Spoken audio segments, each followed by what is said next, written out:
सैल्वाटोर Pacino है। L Pacino के जन्म के बाद ही उनकी जिंदगी में परेशानियां मुसीबत शुरू हो गई। जब एल पचिनो मात्र 2 साल के थे तो उनके माता पिता का तलाक हो गया और इसके बाद उनकी मां उन्हें उनके नाना नानी के घर छोड़ आई। एल पचिनो का स्कूल में एडमिशन करवाया गया और उनके स्कूल का नाम था हरमन रीडर स्कूल। उन्हें बचपन से ही एक्टिंग का बहुत शौक था, इसीलिए उनके दोस्त बचपन में उन्हें द एक्टर नाम से बुलाते थे। लेकिन जब वो 9 साल के हुए तो बुरी संगत और परेशानियों की वजह से उनका कदम नशे की दुनिया की ओर चल पड़ा। उन्होंने सिगरेट और ड्रग्स का सेवन करना शुरू कर दिया और जिसके चलते उनके 2 दोस्तों की मृत्यु भी हो गई। एल पचिनो को बहुत गुस्सा भी आता था, वो हमेशा लड़ाई झगड़े में रहते और उनका पढ़ाई में बिल्कुल भी मन नहीं लगता था। और जब वो सेकेंडरी स्कूल में गए तो उन्होंने स्कूल जाना बहुत कम कर दिया और उन्होंने high school of performing arts में एडमिशन ले लिया। उनके इस फैसले से उनकी मां बिल्कुल भी खुश नहीं थी, जिसके चलते उनकी अपनी मां से बहुत आर्गुमेंट्स भी हुए और उन्होंने अपना घर छोड़ दिया।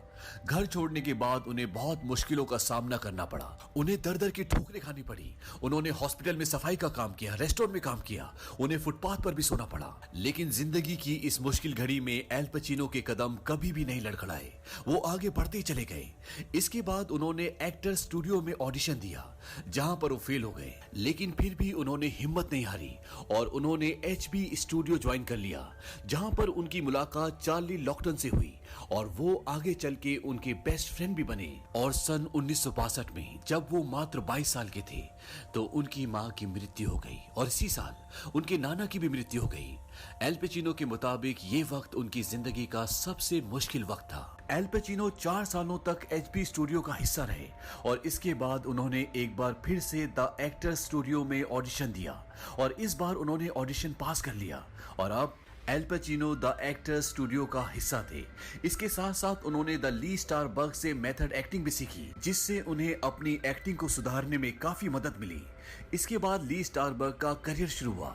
सबसे पहले उन्होंने थिएटर की दुनिया में नाम कमाया। द इंडियन वॉन्ट्स द ब्रॉक्स इस प्ले में काम करने के लिए उन्हें ओबी अवार्ड से सम्मानित किया गया। इसके बाद उन्होंने एक और प्ले के लिए अवार्ड जीता और इस प्ले का नाम था does the tiger wear a necktie. इस प्ले के लिए उन्हें टोनी अवार्ड से सम्मानित किया गया। थिएटर की दुनिया के बाद उन्होंने फिल्मी दुनिया में कदम रखा और सन 1969 में उनकी पहली फिल्म आई जिसका नाम था मी नेटली।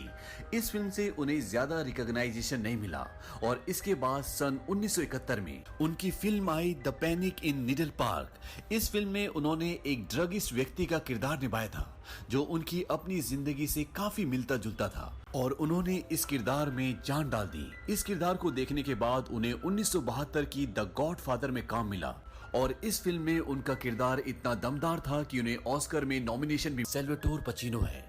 एल पचिनो के जन्म के बाद ही उनकी जिंदगी में परेशानियां मुसीबत शुरू हो गई। जब एल पचिनो मात्र 2 साल के थे तो उनके माता पिता का तलाक हो गया और इसके बाद उनकी मां उन्हें उनके नाना नानी के घर छोड़ आई। एल पचिनो का स्कूल में एडमिशन करवाया गया और उनके स्कूल का नाम था हरमन रीडर स्कूल।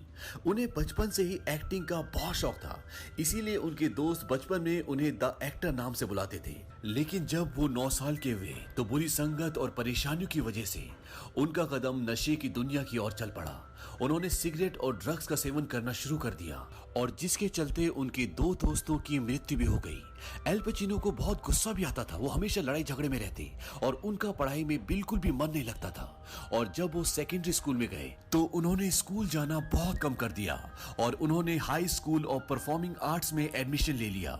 उनके इस फैसले से उनकी मां बिल्कुल भी खुश नहीं थी, जिसके चलते उनकी अपनी मां से बहुत आर्गुमेंट्स भी हुए और उन्होंने अपना घर छोड़ दिया। घर छोड़ने के बाद उन्हें बहुत मुश्किलों का सामना करना पड़ा। उन्हें दर दर की ठोकरें खानी पड़ी। उन्होंने हॉस्पिटल में सफाई का काम किया, रेस्टोरेंट में काम किया, उन्हें फुटपाथ पर भी सोना पड़ा।